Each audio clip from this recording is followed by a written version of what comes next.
says, restore unto me the joy of thy salvation. Yes, sir. And uphold me with thy free spirit. God word for God's people.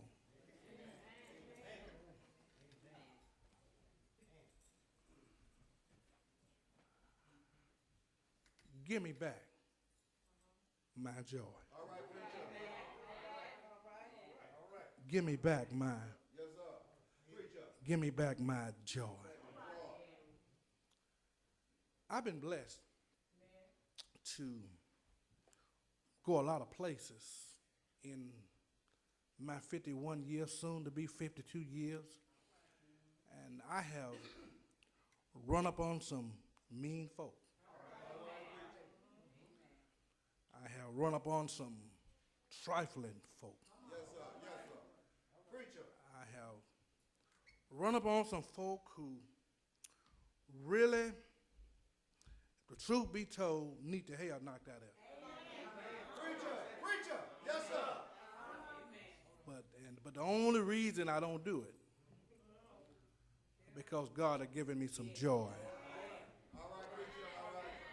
All right. Preacher. And in the study, I began to wonder, why is it that people don't have joy? Help us, help us. They've confessed the Lord as to know Jesus Christ as personal Savior, but they mad as hell all the time. Preacher. Yes, sir. Yes, sir. I mean, no joy. No joy. One thing that the salvation brings with it, it brings some joy. Yes, sir. Yes, sir. And you have to wonder, how is it that you can go to church Sunday after Sunday and don't have any joy? And sometimes the only thing that makes you happy is a new piece of rag, a new car, a new refrigerator, a new stove. And after they get a little old, you don't have any more joy. Why is it, y'all, that Preacher. people just don't express the kind of joy that they have when you have salvation? And it act like they don't have salvation, because salvation produces joy. And anything ought to make you happy is to think about how good God is, how he brought us from where we once was to where we are now. If that don't make you happy, you know, it's something wrong. And just don't have any joy. And I understand that all of us go through some ups and some downs. But think about it, that the stuff that we go through didn't kill us. That ought to produce some joy. So why is it, y'all, that the people that God loves so much does not express real joy? Real joy. The Greek word for joy is a common word called chara. This chara in the English term means to have gladness. It means to be delightful. And it produces joy.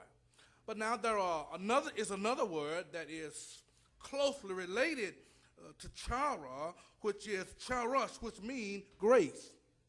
Now, if the grace does not make us happy, something wrong with us. Because all of us is here tonight because of grace. And this undeserving piece of favor that God have given us ought to produce some happiness in your life. Yes, sir. Yes, sir. And really, go on, preach, Wayne. Really, what happens is that when you're not happy because of the grace that had been bestowed on your life, what you say to God, I'm here because I want to be. Woo, preacher. What you say to God is, you're here because I'm big and bad enough and I can do what I want to do. But I need to tell you tonight, let me bust your bubble, that grace is an undeserving favor that you can't buy. Grace is an undeserving favor that you can't work for. It's something that you can't earn. It's a gift. Oh, go on, preach it.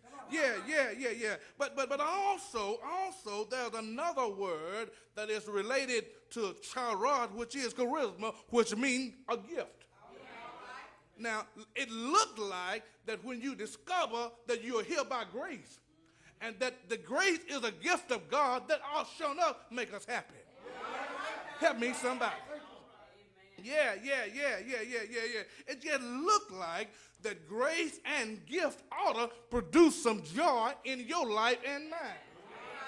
I ain't never seen it in my life where folk got to be sad all the time. I mean, just sad 24/7. Just sad. And haven't figured out yet if God have allowed you to have activities of your limb, you got reason enough to be happy.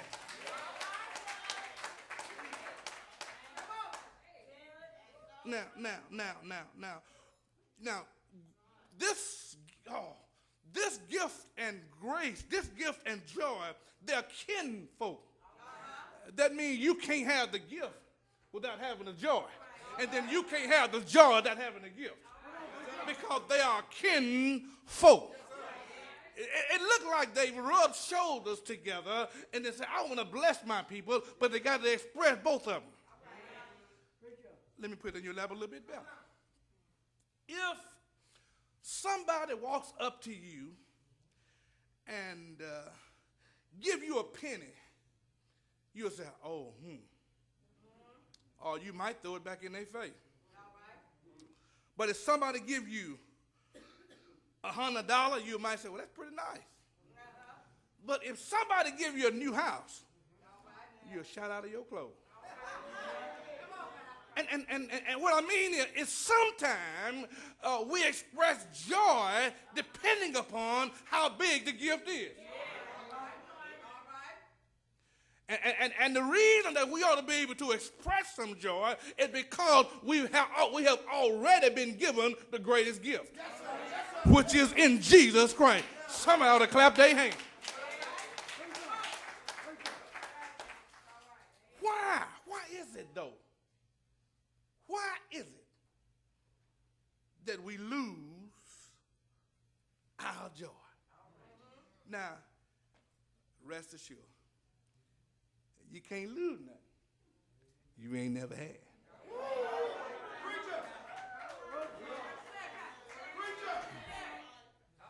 If you ain't never had it, you can't lose it. You can't lose it. You can't lose what you can't. If I didn't have $100, then I can't lose it. Sure can't do it now. So now, one of the reasons that we lose our joy is because we devalue the magnitude of sin. Yeah. We demagnitude. We devalue the magnitude of sin. And let me go on and tell you, sin will mess you up. Sin will mess you up, and hadn't figured out yet that a lot of us have got a lot of sin we ain't asked God for forgiveness for. Our trunk is full of stuff that we haven't told God we've been sorry about. But you hadn't read yet where the wages of sin is. Death. But the gift of God is, go on, preach, Wayne. And see, what happened is you're trying to get close to God, but you got a lot of unforgiven sin. And what sin does, go on, preach it, boy, sin will separate you from God. Sin will keep you from getting close to God. Sin will keep you from having a good, close relationship with the Master. Because sin separates us. The wages of sin, I did tell you, is death. It separates us. Now, what happens is when a person has some unforgiven sin, sin becomes contaminated. And what happened is, you know you're dead to wrong, and you want to contaminate somebody else. Preacher. Preach, man. You want other folk to be wrong because you wrong. You already gone down Foolville Avenue, and you trying to get some followers to follow behind you.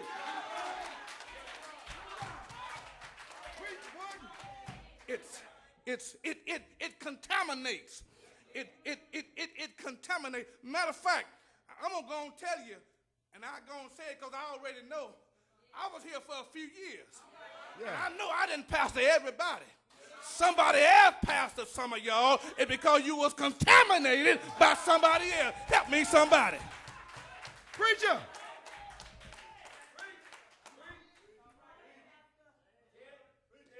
That's how come.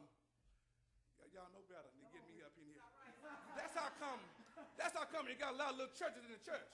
Yes, sir. It's because they have been contaminated by other folk. You got little small groups.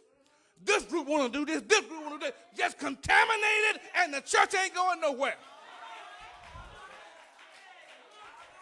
And what needs to happen is you need to call Brother Arkin. Or you need to call Four Seasons and let it spray the building to get it uncontaminated. Help me, somebody.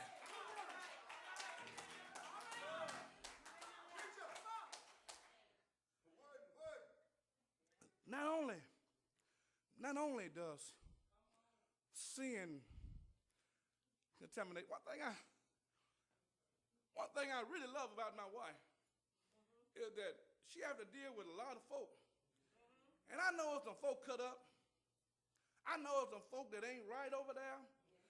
But never in her life, been married to her over 20-some years, ain't never had her come home talking about some stuff happened at Procter & Gamble. Because she don't allow the contamination to get in our house. Help me, somebody. Then not only does sin contaminate, sin also destroys. What will it destroy? Wouldn't I'm glad you asked. Some of us can't have good relationships because our lives are full of sin. Do you not know that you can sin so long you think you're right? Do you not know you can lie so much you think you're telling the truth? Sin destroys. And I'm going to tell you, I'm going to tell you, Russia ain't going to bother the United States. United States going to bother its own self. Because we're going to mess up our own self. Russia ain't got to do it. It don't have to do it. But then another thing, not only does sin destroy, sin brings shame. Brings shame. And somebody in here been caught.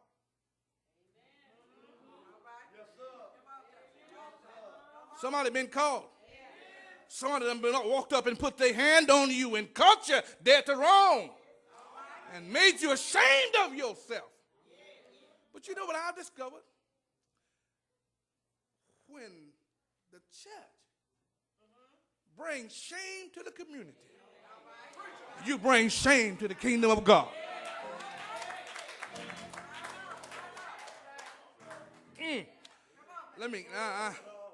I need to go on from there, y'all. I'm glad I brought my angel protection with me tonight. Not only that we devalue sin and we don't think much of it. Because, see, most folk don't think it's sin to chew gum in church. They just do it so casually. Most folk don't think it's sin to talk while the preacher preaching. Most folk don't think it's sin to be disruptive while the service of the Lord is going on. But sin is a dangerous thing to mess with. And you know what I discovered is when folk are in sin, they blame everybody but themselves. You know, Jonah was on the ship, you know. He went on the ship. He had no business getting on it, but he got on the ship. But one thing that I like about old brother Jonah is that he confessed up. He said, wait a minute, y'all. It's me. I'm the cause of the trouble. And one thing I've learned about it, when me and Priscilla have a little up and have a little down, I have discovered and look at my own self and tell, wait a minute, baby. It ain't about you. I'm the cause of the trouble.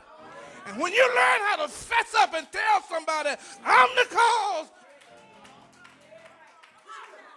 of the trouble. Let me move on now. Move on to my next point. And I'll try not to hold that too long. Now, next thing is that we devalue the gift that we have. We don't. God has gifted all of us. You can't sing like Luther Vandross, but you got a mouth. You can't do it like Big Brother Mike, but you got a mouth, you got a tongue. You need to use the stuff that God has gifted you with. And you ought to have some joy about when you use the stuff God's given you. You can't do it like nobody else. See, I discovered this.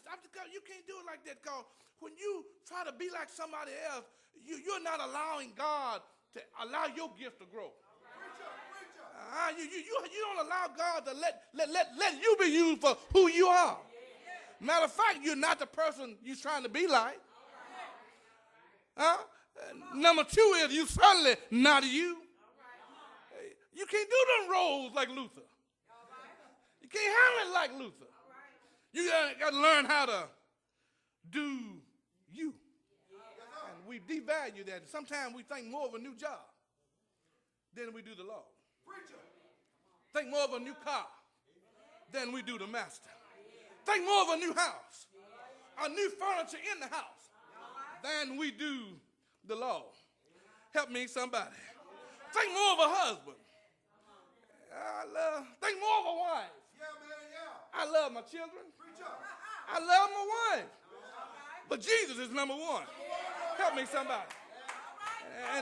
And when I figure out when Jesus becomes number one, and I said all the time, baby, if me and you got to separate because of my feeling about Jesus, I'm sorry, Jesus going to be number one. And then, you know, when you love somebody and they loving you back, they'll get the picture. Nobody but Jesus. Yeah. What causes us to lose our joy? Now, you got some folk who talk, well, me and my God got a good relationship. You don't know nothing about me and my God. You're right. I don't know nothing about you and your God. But my God said make a joyful noise. My God said make a joyful shout. And some folk go to church on a Sunday morning, don't have any intention on saying amen.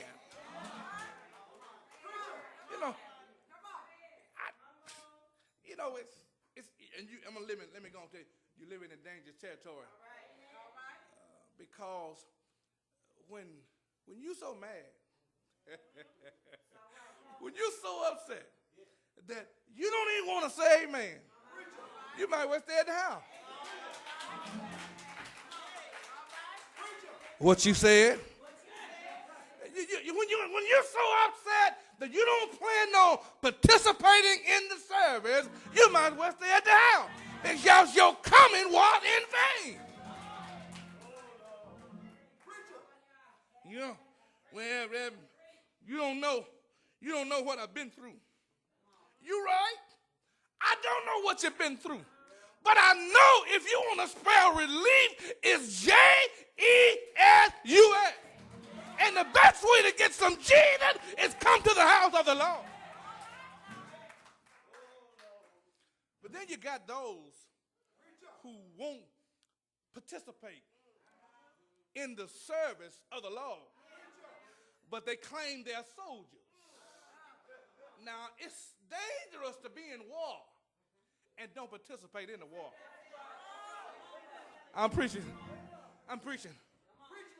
But now you got some folk who are stuck and have overreactions to emotionalism. In other words, they say amen with their mouth, but their heart is far from the Lord. And you know, some folk think church ain't church unless folk getting up shouting. The same folk that getting up shouting will cuss you out at the drop of a hat. They'll talk about your mama. They'll talk about your daddy. They'll talk about your brother. They'll talk about your sister. So being emotionalism, don't get it. Help me, somebody. And don't nobody like to shout and have a good time no more than wouldn't do. But guess what? I've learned that in my emotionalism, when I come off my high, I learn how to treat folk right. I learned how to do unto folk as I would have them do unto me. I've learned how to love folk in spite of when they don't love me back.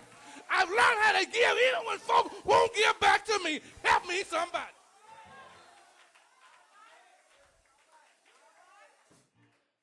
And they don't know. They don't know.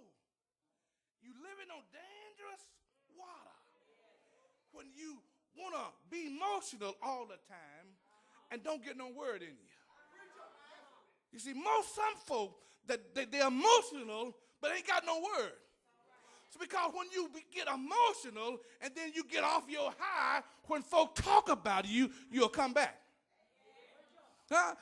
So that's what happened here, that when you get so high, and then when folk go talking, you run and tuck your tail and run like a dog.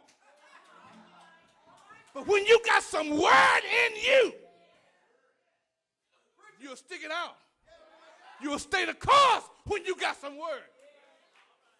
And then, you know, some folk were they emotional feeling. If you don't call their name, he ain't call my name, I ain't going back. Well, good. If you don't want to come back, you ain't hurt nobody but you.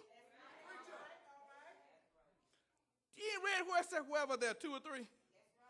And anytime I show up at church, it's at least 4 folk. I'm there.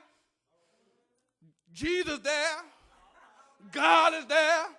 And the Holy Spirit sound like church to me. It's dangerous to be hooked on emotions and have no devotion. And one of the reasons why some folks can't stand is because their devotional period with God ain't about nothing. You know, you won't ever talk to God till you get in trouble. God needs you to be in a routine. You need to learn how to say good morning, God. You need to say, God, I need you to take care of me through the day. You need to have a relationship where it just ain't tied to emotion. And see, when you get tied to emotion versus devotion, when you go through what you're going through, you'll figure out I need God at the end of the road. Because when I get through crying, when I get through shouting out of my clothes, hell and high water gonna hit me at the door, and I need God to help me get back to first base. And it's dangerous. You know what? I can't figure it out. And this same problem it's at Mason too. That folk want to be a part of church, but don't want to get no word under their belt. You won't ever come to Sunday school, no Bible class, and you know what? And I'm gonna bust your bubble. You hear me? I look at Sunday school on TV.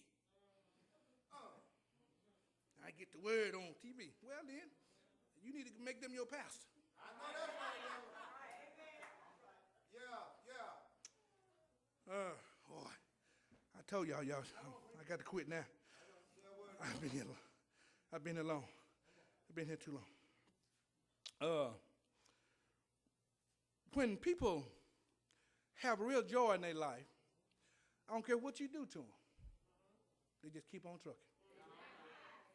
Just keep. You know, you talking, and you know you talking about them. You just keep on trucking.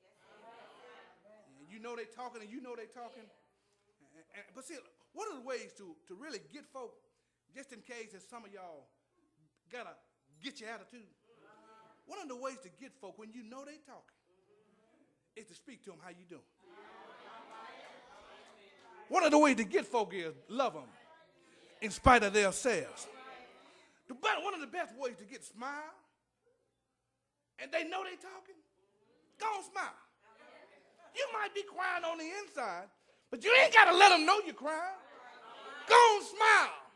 Because one thing for sure, when you're crying, that means you've been broken. But sometimes crying will help heal up the brokenness. How in the world? I'm full of sin. I don't have no real joy. My devotion ain't where it ought to be. I'm kind of hooked on folk getting happy. How in the world can I get my joy back? I'm glad you asked. I told you about the kind of joy, how you can lose that joy. But anybody in here ever lost their joy? See, y'all scared to fess up. You've been Christian folk all your life, and you've been on this road for Jesus all your life, and you ain't ever done no wrong. Something wrong with you. And you know what really makes me sick with church folk is if they act like they ain't ever done no wrong. They just been holy rolling all their life. But you've been holy rolling, cussing out folk. You've been holy rolling, committing adultery. You've been holy rolling, smoking your beer, drinking your beer, smoking your dope. But you ain't ever done no wrong. You got to fess up to the Lord. You got to get your joy back and tell the Lord, Lord, I messed up against you. Well, I'm trying to get to a place I can close. Lord, keep on saying, say this and say that. How can I get my joy back? The one thing for sure that I discovered that I practice, this just wouldn't one-on-one. And I get this from Brother David, that I practice not letting folk steal my joy. Because when folks steal your joy, they'll steal your thunder. And David said, I tell you what I'll do, even though I was good to brother Saul was trying to kill David, but David got out by himself and encouraged himself. And if you want some joy, when everybody ain't saying nothing, you need to say, you done pretty good. You done all right? And get your joy back. Let me just give you two or three and I'll quit. Is that when you really want your joy back, you need to stop crying to folk who can't help you.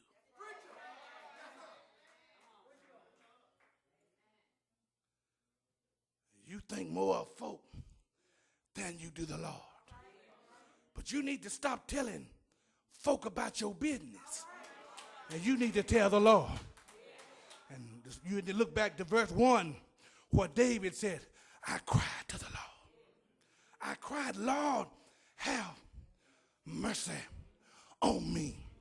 But then what David was really saying was to the Lord, Lord, I'm a wretched sinner. I'm undone, I'm unclean, and I need you to clean me up. I've messed up against you, Lord. Stop telling folk about your sin. They ain't doing nothing but putting your business in the street. Talking about we best buds. I ain't gonna tell none of y'all my shortcomings. And I've had enough to allow me to make up some. Because what happens is you'll tell everybody else and make yourself holier than thou.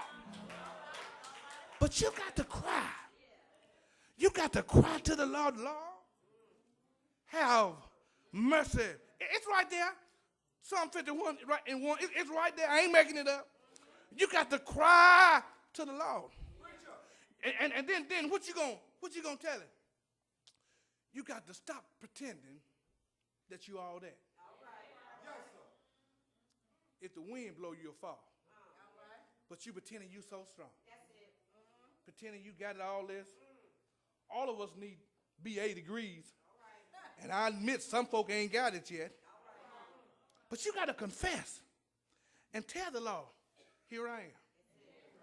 I've done you wrong. I've messed up.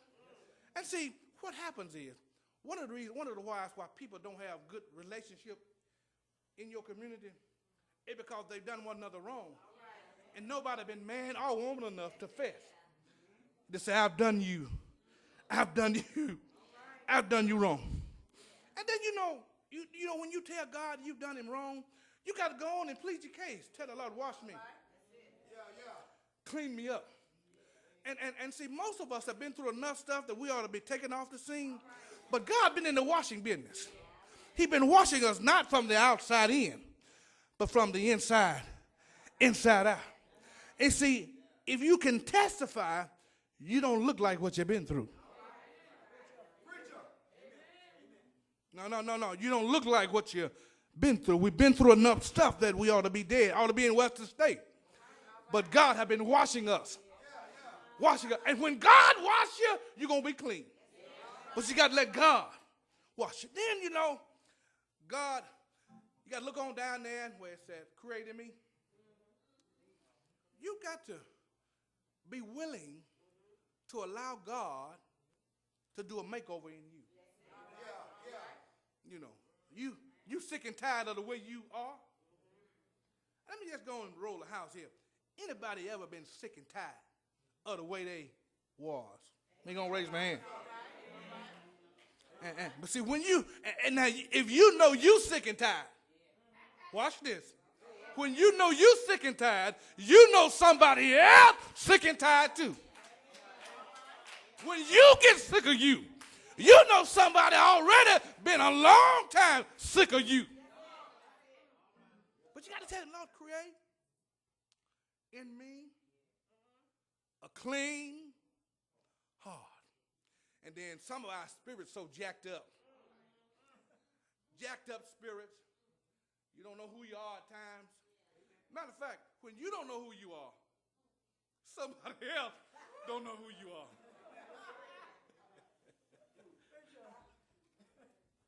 And how you don't never be around. Oh, what you call her was so nice today. I mean, she came in or he came in and she hugged me. He ain't ever done that before. And the next Sunday she jacked up.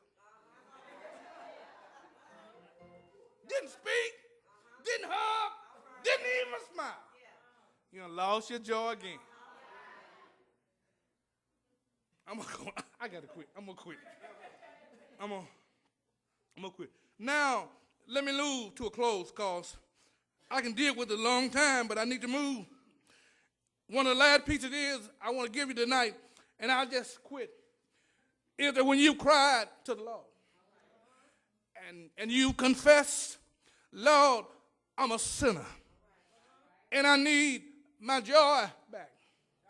When you told the Lord, Lord, I've done some things that wasn't right. I've done some things that was totally against you. Lord, I've misused your money. I've misused your time.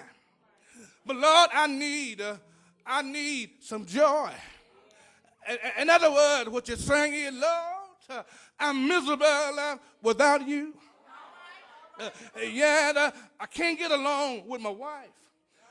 I can't get along with my husband. I can't get along with my friends. I need you, Lord, to give me back the joy that I once had. But when you confess to the Lord and told the Lord what you want him to do, now you got to understand here that you don't need to lie to the Lord.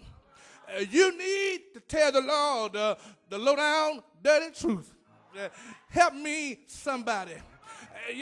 But when the Lord fix you so you can get your joy back, you need, my last piece is, stay with the Lord. Stay with the Lord through hell or high water. You need to make your mind when folk talking, stay with the Lord. Well, when you meet your name on the wing of the morning, you need to stay with the Lord. When you don't have a dime in your pocket, you need to stay with the Lord. Help me, somebody. When the light bill is due, you need to stay with the Lord. When the telephone bill is due, you need to stay with the Lord.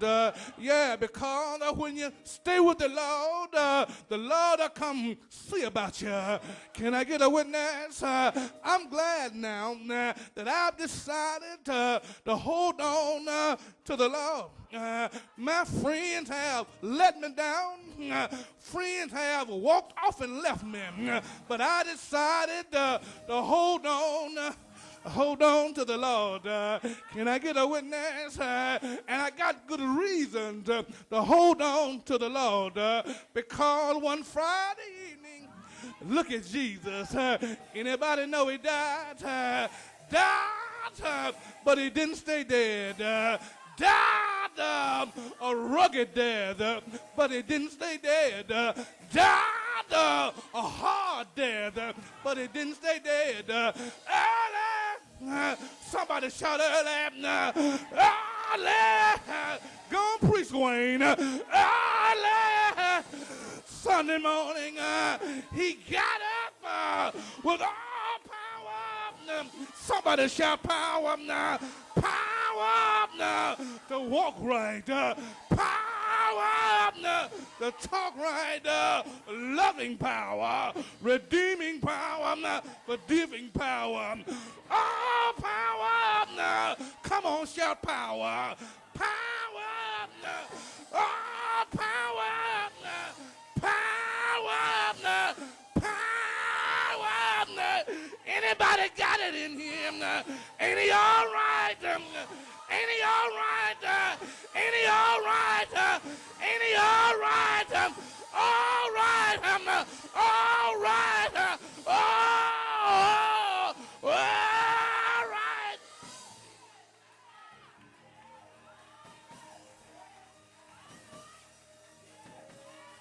Yes, sir. Ain't he all right in him? Anybody know him? Anybody done tried him?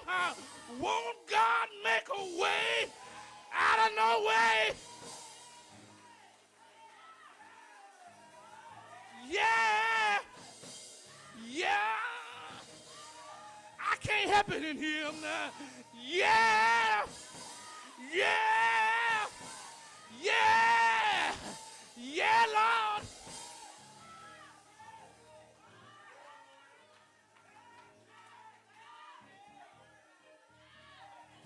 Yes, sir. The Lord been good to me. He brought me.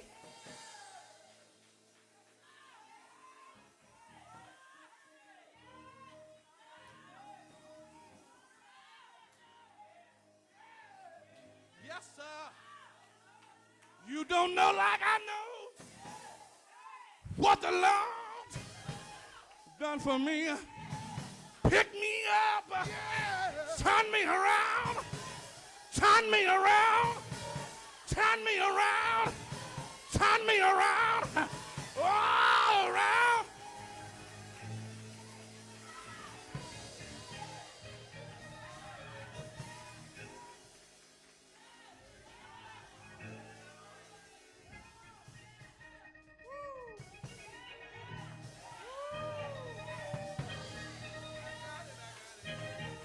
I got it. J O Y joy. Jesus is my joy. Jesus is my joy. If I need help, I call on joy. Joy in the morning. Joy in noonday. Joy in the evening. I got it. It's in my walk. Joy is in my talk. Joy in the way I live. Joy I got it. I got it. I got it. I got it. It's in my smile. Joy. Joy. Do you have it? Do you have it? Do you have it? Do you have it? Do you have it? I don't care who know it. I got joy. And the reason I don't care, you didn't give it to me. Nobody but the Lord gave me my joy. Joy, joy, joy, joy. Hey!